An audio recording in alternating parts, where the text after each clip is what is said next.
we begin with the whole movement. Before you guys begin with the technique, I want you guys to practice like maybe 3 times, just so you guys get the details of this sit-up, guys. I'm gonna push the knee, my hook goes down, look, in one motion. When I push, I come up all the way. My hook goes down, I hug, super tight. I'm gonna step on the floor. Very important detail, guys. I wanna scoot my butt back. Because if I stay here, professor can push me back. You see? So when Hola amigos de Pasando Guardia, ¿cómo están? Soy su amigo Gibransinho y el día de hoy me encuentro en Playa del Carmen, en Quintana Roo. Estamos a fin de año y tenemos un invitado muy especial que vino desde Huntington Beach a entrenar con nosotros, profesor Otavio Sousa. Thank you very much for being here. Thank you. Thanks for having me here. It's always a pleasure to come and visit you guys academy. And what brings you here? Are you on holidays? We decided to take advantage that was the holiday season, and I have been working very hard with my new academy. I opened up my own school in Huntington Beach, California, about almost 2 years now, and we decided to take a little vacation. And I knew Professor Gibran already because I came to Mexico about 2 years ago, and I taught a seminar at his other school in Cancun. So I was planning to come here already, and then I decided to talk to him, and he's organized the seminar for me. So it was awesome. What do you think about Playa del Carmen in Mexico? Do you like it so far? This is a paradise, man. Every time I come here, that's the second time so far, and every time I come here, I have a blast. You know, me and my family, we are having a lot of fun here. Thank you, Professor. Even better that we get the chance to train jiu-jitsu and do what I love the most. You know? That's cool. That's a good combination. 3 years ago, we had the chance to ask you some questions, and I remember that you told us that you were thinking about opening your school, your academy, but you wanted to compete a little bit more. You were young, still young, you know. And when did you know that was the time to open your academy? Well, open a school was since I moved here since I moved to the US, I had this in my mind. I always wanted to have my own academy. And then at the time when we had the interview when I was teaching at Gracie Barra Cancun, I was still working for Gracie Barra Irvine, and the Gracie Barra Association they brought me to the US. They applied for my athlete visa, so I was still working for them, you know. And then, but I always had the plan of opening my own school. So as soon as I get the chance, you know, I was lucky to find an awesome spot in Huntington Beach, and I decided to open my own place.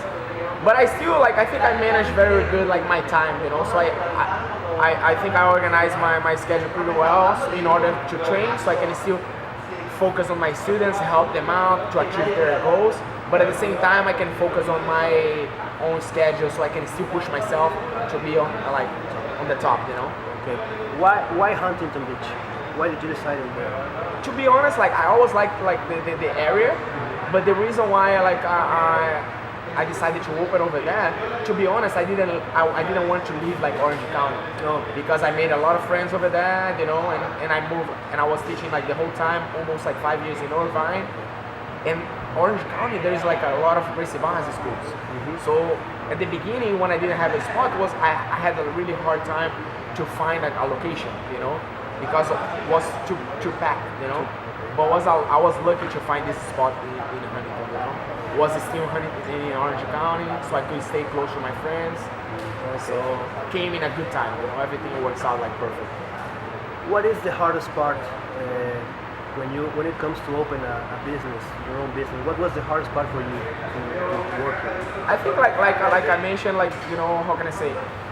The hardest part is for you to organize yourself in order for you to focus on the students, focus on your academy, on the business, you know. But at the same time, I have to focus on my preparation, you know. But good thing I opened my school not by myself. I opened with my wife, Marina, and she's been helping me a lot, you know, on the academy. So she's my right arm, you know. So she's been helping me a lot. So this way, she can take care of the business, you know, signing people up. I can take care of the mats. This way, I still have the time to prepare myself for the tournaments and still compete. You know, I'm still young and I'm planning to compete much more. You know. Okay. Hopefully next year I can get my fourth world title as a black belt. this year I managed to close my weight division with my training partner, Gabriel Ages. So it was an awesome year for us, you know. A good year for Principal. Yeah, so hopefully next year we can close out again. Okay. You also mentioned that you were thinking about maybe a career in MMA, maybe sometime to get into the business. You know, are you still thinking about it? You left that thoughts aside? I think right now is not my, how can I say, my main goal. I still have in my mind I want to get into the Hall of Fame, you know, which I have to have at least like 4 world titles. This year I managed to achieve like my 3rd world title as a black belt. So maybe like hopefully next year. Maybe after that, I don't know. I don't want to follow MMA as a career. Maybe do 1 or 2 fights just to see how I feel, like get the experience, you know. But it's not something that I want to do as a career. You know, I love to compete with the gi, no gi, you know. And now I think jiu-jitsu is growing a lot. Before I think was everybody was migrating like to MMA because of the money, but now I think we have like many more opportunities. You know, we have even more like super fights, a lot of like other organizations that is paying like prize money. Even the IBJJF, like they're doing like a lot of IBJJF pros all over the world. You know, so I think the athletes cannot complain anymore if they dedicate themselves and train hard. You know, they can make a living. Yeah. Teach jiu-jitsu and still compete and make some money doing what they like. You know. Before we didn't have that. You know. I remember when I was a kid, I had to get like sponsor here, sponsor there, get money from my mom, from my uncles, from my dad. You know, in order to get a ticket to travel, in order to compete. You know. So now we have a lot more opportunities, a lot more sponsorships. You know. More cash prizes. You know. So it's a little bit more. Jiu-jitsu still have a lot more to improve, you know. But I think it's growing a lot, you know. Thank you.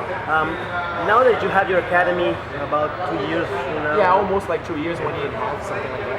How do you describe the difference? You know, you're teaching kids, you have the kids program, you are watching them competing, you know, they're growing in the jiu-jitsu area. And how do you describe the satisfaction, the difference between being a competitor, you know, yourself, you compete, you achieve your goals, and watch your students to grow, to get their achievements, you know? Makes me even more like happier, like to see them competing and do well, you know. For me, it's like I'm very grateful when I can see like they doing well, when I'm able like to see that somehow I managed to help them out a little bit on achieving their goals. Not only on tournaments, but like everybody has like different goals, you know. So like some students, they just show up and they have like different goals. For example, like just lose weight, and when I see like they improving towards that, like it makes me very happy, you know. So that's my goal, like for the future now. I still, like I said, I'm still young. I'm still planning on competing like many more years. But at the same time, when I decided to stop, I want to focus on them and like help them out, like to achieve their goals, you know. Not only on the tournaments, but on their lives as well. You know? Do you see yourself competing, you know, masters, even seniors? Of course, I'm gonna compete as many years as I can, you know, even when I'm old. That's cool. Now they have like more opportunities, right? Not only the adults. So when I get really old, I can fight the masters 1, 2, 3, 4. Do you see yourself, you know, like a 60-year guy competing? I hope, yeah. I'm trying to stay like very like healthy, you know, following the jiu-jitsu lifestyle, you know, because it's hard. Like for you to keep competing, you have to sacrifice a lot of things. You know, you have to sacrifice like drinking, going out, you know, and it's not something that I don't like. I do like to do all that, you know, but I think I already did when I was younger. Now I'm pretty focused, like on, you know, like jiu-jitsu, like staying healthy, discipline, you know. So for 2017, you mentioned you want the 4th title. What else can we expect from you when you want to compete in all the activities in the IBJJF or nationals? Yeah, the next event for me, the next challenge will be the Berkut tournament, which is from the Russia organization. They are planning on doing like a Grand Prix with 8 competitors. So I'm gonna have like 3 fights in the night. And it's gonna be in February, like the end of February. So that's my next challenge. And also I'm planning to compete all the big events like Pan Am's, Worlds, You know, next year they're gonna have the EDCC, so I'm planning to compete the EDCC. It's gonna be my third time competing the EDCC. Hopefully I can get the gold medal this time. First time was in China, I managed to get like second place. You know, second time was in Brazil. I think I did really good, but I lost in the semifinals. You know, but it was pretty good performance. I'm happy with my performance. Hopefully next year is the year so I can get my first title that I don't have yet, like the gold medal in the ADCC. Okay, well, we wish you the best of luck. Good so luck much. with the 2017. We hope you have a happy new year with your family. Sure. I'm very happy that I managed to do my first seminar together with my son Pepe. He helped me a lot tonight. Thank you, Pepe. Así que, amigos de Pasando Guardia, pues esta fue una pequeña entrevista con el profesor Otavio Sousa. Esperamos que les haya gustado y esperamos que